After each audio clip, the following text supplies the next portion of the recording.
Book 1, Bazur's Plot, Chapter 7 and 8. Chapter 7, Trouble Ahead. We continued walking forward for a long time. I lost the feeling of time. It felt like meditating, just walking and walking and walking. We were in the second woods now, and we needed to walk to the south side of this woods and then still first woods through. I had no idea how big these woods are, but I guess it does not matter. I thought the task ahead. It was important to free all the cursed creatures of Myria that were stones or trees or whatever.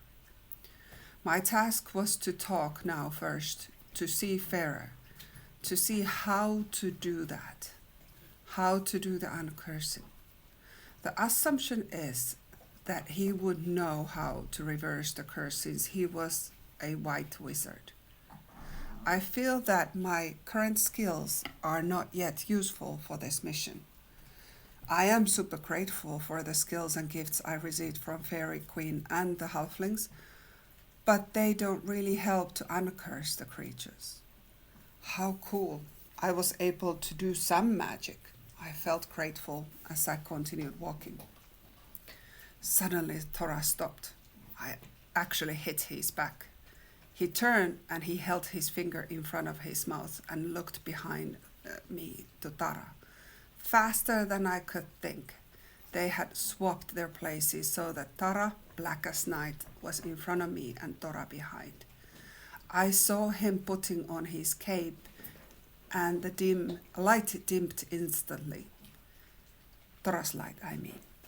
I did not even dare to breathe. It was now pitch black in the forest. Tiny dim lights here or there were coming between the trees from the sky. So I assumed. It was still daytime right now. And then I heard it. I heard voices and branches breaking a little further away. I could not tell which direction the voices or noises were coming from. Tara pulled my hand and pushed me on the ground by the big rock and whispered to my ear, "Stay silent and quiet. Do not try to see anything. Just listen. We will go with Tora in our own directions so that we are not in the same place. Once it is safe, we will come to get you, but you do not move. Here, put this cape on and make sure it is that you are under it all the time. It will make you black like me. But do not try to look at anything. Just stay under it and be quiet. Be super quiet." I nodded. I put the cape on and slid by the rocks as well as I could. I felt the ground on my cheek and a rock on my back. It felt steady and comforting on my back. I felt how my heart was beating so fast. I focused to slow down my breathing and I was counting my breaths. And I focused to my ears, listening what was going around me. That also helped to slow my heartbeat and breathing. I did not hear when Tara and Tora left me, but I think that is a good thing. Then nobody else did either. I could hear words and some discussion ongoing with somebody's. I did obey Tara and I just focused on listening and I did not move or try to see anything. I suddenly realized they were coming right toward the place where I was laying by the rock. Oh no, I tried to breathe again slower, but also I was trying to be very silent, no loud breathing. There seemed to be 3 different kind of steps coming. I could not say people since not many here are people. Maybe that first one was human steps. Could that be Bazur? Oh my. I pressed myself closer to the rock and ground and stayed as still as I could. Now the steps were about a couple meters away and I could hear the words. A raspy voice saying, "I need more troops. You said, Million, there is a city of some sort with a lot of creatures. Where is it? Can you do anything right, idiot? The voice stopped. Could that be Bazur, I was thinking. I could hear steps now also. That must be Millionth coming after the first one. I could hear fear in the second voice, which replied, that must be Millionth. Yes, sir, I'm sure. It is here somewhere. They are halflings. They are so good soldiers to know. You know. I know they are here in the second woods, Bazur replied, something that sounded not so nice and sounded very angry. I did not dare to move at all or breathe. I was just laying very still by my rock. I think they were passing my rock less than a meter away. I could hear the third steps but the creature was not talking. Also, that sounded more like hoofs than anything else. I heard sniffing air, as well as the steps were going by me. I did not dare to move at all, or actually breathe. Was the creature able to smell me? The cape is covering me, but what about the smell? The only thing moving was my eyes, and I was keeping myself super still.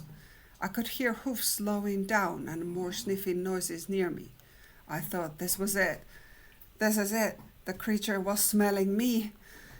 Loud noise and ear-breaking crack was tumbling somewhere. Bazur, Millionth, and this hoof creature all stood for a second and started running toward the noise. I could hear Bazur yelling, "They are here this way!"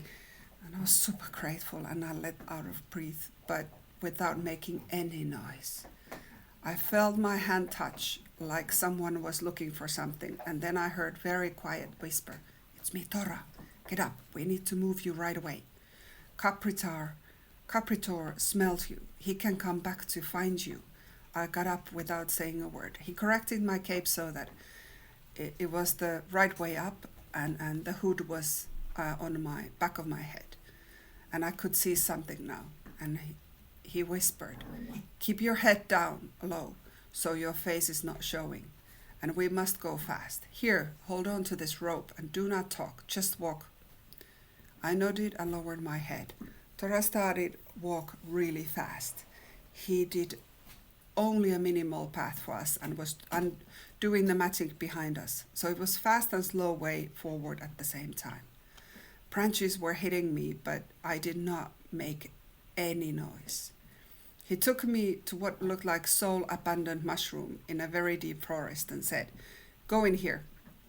Pick a place to hide and put a cape back on all over you. We will come when it's safe, or one of us will." I nodded. I said nothing, but just the thought to lose either one of them right now was horrifying. I felt crying. My heart was pounding so hard. I went quietly into the mushroom house and said nothing.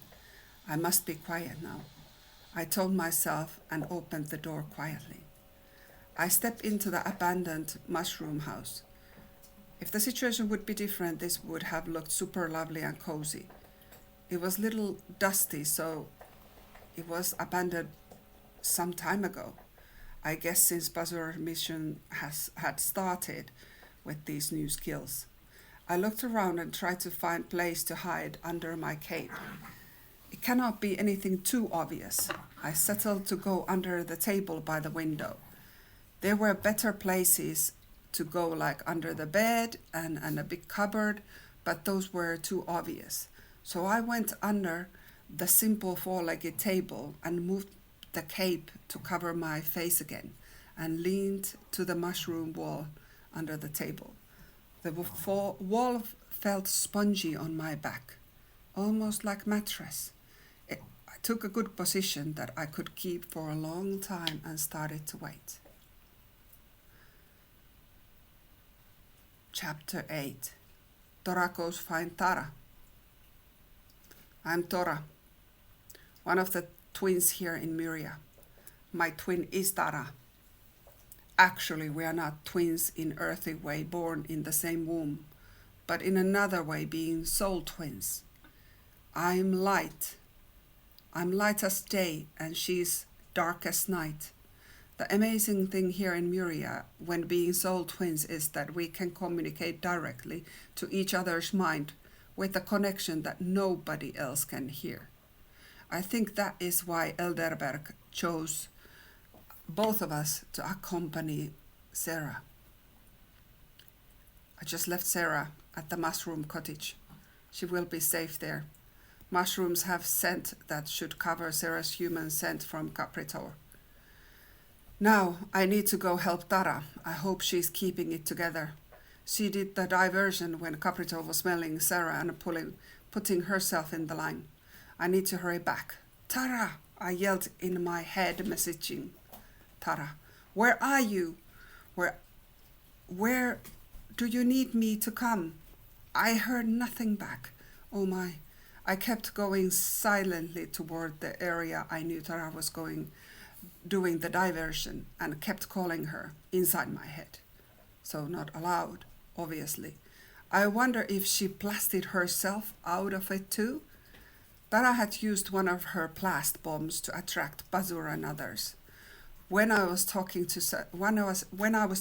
Sarah out to safety, I could hear more blasting. She had to use more bombs than just that one. I kept running silently and kept calling in my head Tara, getting more and more worried. Did I hear right? I heard a faint voice in my head. Thank God she's alive. I replied, where are you? I heard a very faint voice replying clearly heard. I'm buried under rocks. The solid rock mountain got blasted, and it seems I'm between maybe a couple rocks. I can breathe, though, somewhat. Lead them away. Leave me here for now. I hear them digging for me. I felt happy that she was able to reply, but worried how badly squeezed she really was. But I understood what she meant and replied, okay, got it. Let me see what to do. I kept running toward the area, but slowed down when I heard voices ahead to better hear what they were saying. It seemed that none of them knew how to use magic to lift rocks, so Bazur was making Capritaurs to lift them and move them. I bet he does not like that kind of heavy labor, no matter that he was cursed, so he did not really have a free will. Heavy lifting definitely does not work for Capritaurs. Okay, so they are about 20 meters ahead of me. Let's see. Let me see, where are we?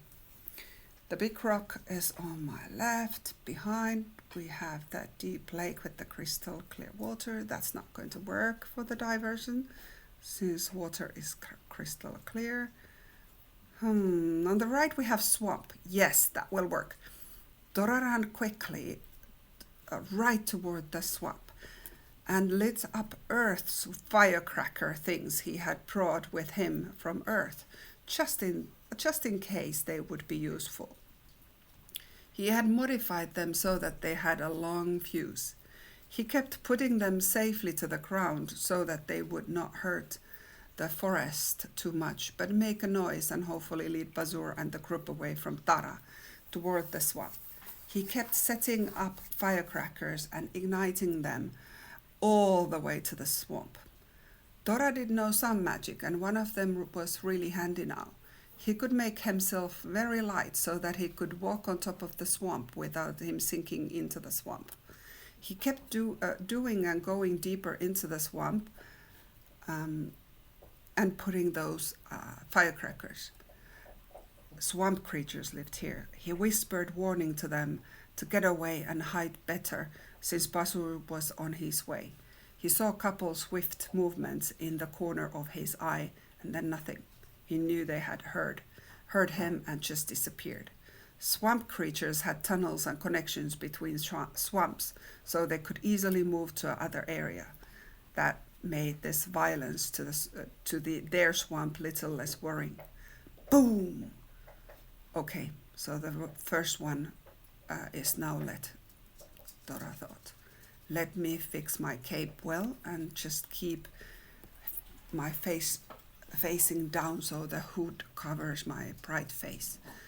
Now the moon is also up above the swamp, so so that lighting my face even more. I need to hurry setting up the last firecrackers, and then I need to get out to the woods before they come to the swamp. Another went out with a big boom, and Tora heard voices after that. I hope they follow the path. Without stopping to look, he put in place the last 5 firecrackers and lit them and slid to the woods behind the trees on the left. He stopped floating behind the trees and pulled the hood well over his face and raised up the cover to cover his lower face, so that only his eyes were any more visible. He stood silent to see if the diversion had worked or not. The earth was vibrating from blasts and from Bazur millionth and Capritaurs running steps. They were not trying to run smoothly. Well, they were not afraid to be hurt. Everyone feared them, Tora thought. Okay, so they are coming. And indeed, they were running and trying to see who was making the noises. See, the cleverness was that the earthy firecrackers were lit and it took some time to blast, and since the fuse needed to be burned. So I could slip up to get Tara and Sarah out of here.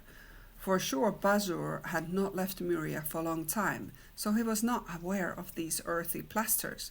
So Bazur hopefully would think that there was still somewhere one doing the bump magic right there. Tora congratulated himself for this idea. So far, it seems it was working. Bazur and his gang were running fast trying to catch the bomb creator, and I guess they did not realize that they were arriving to the swamp and get running forward. The plan was working. Tora saw all of them running directly to the swamp and starting to sink. The more you tried to struggle, the more stickier the swamp got. Obviously, they would be able to get up, but it would take a while. Tora kept watching the situation a little while to make sure all of them were well stuck. And they started to fight with each other, so they were not helping each other at all to get away from the swamp, but instead they were digging themselves all deeper into the swamp. Well, great, that works for me. Now I need to go get back to Sarah and Tara.